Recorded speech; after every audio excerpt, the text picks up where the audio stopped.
Welcome to my YouTube channel. आज हम लोग एक्सरसाइज 8.1 का क्वेश्चन नंबर 3 को सॉल्व करेंगे। क्वेश्चन नंबर 3 में है if sine A equals to 3/4 calculate cos A and tan A.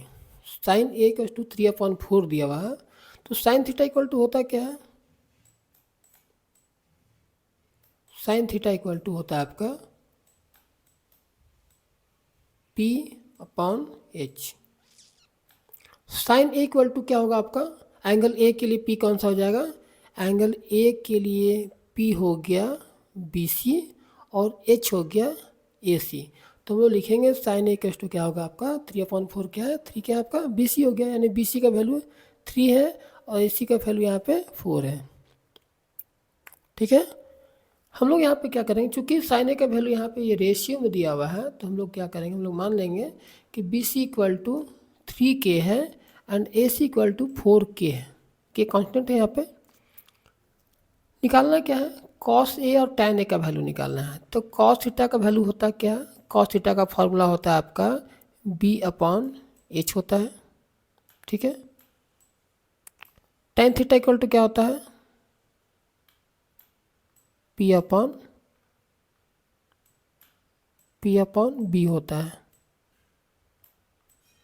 P/B होता है tan थीटा का वैल्यू। ठीक है, तो दोनों केसेस में हम लोग देखते क्या है। ठीक है, एक बार इसे इरेज कर देते हैं।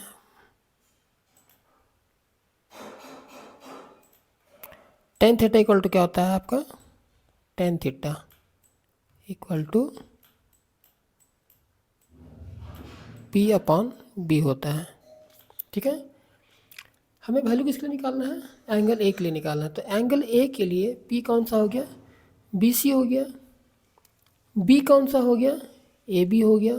ठीक है, तो हमें दोनों के लिए B को फाइंड करने की ज़रूरत है। ठीक है, B यहाँ भी चाहिए, B यहाँ भी चाहिए। B निकालने के लिए, यानी कि AB का वैल्यू निकालने के लिए हमें क्या करना होगा? पाइथागोरस फार्मूला को यूज करना पड़ेगा। क्योंकि राइट ट्रायंगल दिया हुआ है, तो AC स्क्वायर इक्वल टू क्या होगा आपका? AB square plus BC square हो जाएगा। यहाँ पर हम लोग लिख लेते हैं। ठीक है, वैल्यू को पुट करते हैं। AC इक्वल टू क्या है? 4K है, 4K का होल स्क्वायर हो गया। AB क्या है? AB तो आपको निकालना ही है। BC का वैल्यू कितना दिया हुआ है? 3K, यानी 3K का होल स्क्वायर हो जाएगा। 4K का होल स्क्वायर क्या होगा आपका? 16K स्क्वायर हुआ equal to AB square plus 9K का होल स्क्वायर हो गया, 9K स्क्वायर हो गया, सॉरी।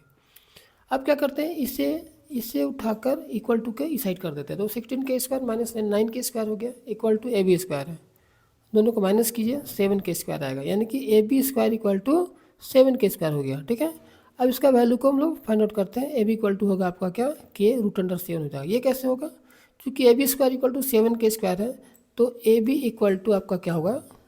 AB इक्वल टू हो जाएगा आपका √7K स्क्वायर। तो चूंकि स्क्वायर के फॉर्म में है, तो K तो आपको बाहर आ जाएगा कुछ इस तरह से, है ना।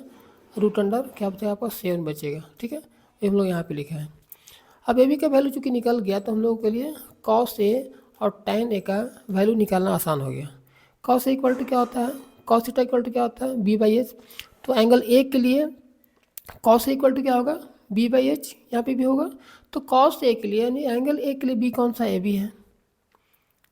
H कौन सा है? AC है। तो यहाँ पे हम लोग AB/AC लिखेंगे, वैल्यू को पुट करेंगे। AB का वैल्यू हम लोग निकाले हैं K√7, K√7 लिखेंगे अपॉन AC का वैल्यू क्या दिया हुआ आपका?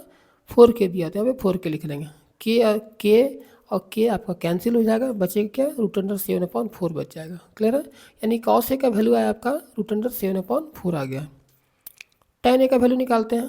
tan A यानी एंगल A के लिए P कौन सा है? BC है। B कौन सा है? AB है। हम लोग लिखेंगे यहाँ पे tan इक्वल टू BC/AB, क्योंकि tan theta equal to P/B होता है। ठीक है, BC का वैल्यू दिया है 3K अपॉन AB का वैल्यू K√7। ठीक है, यहाँ पे भी हम लोग क्या करेंगे? K और K को कैंसिल करेंगे, बचेगा क्या? 3/3/7। क्लियर है, इसे पॉज करके नोट कर सकते हैं। Thank you.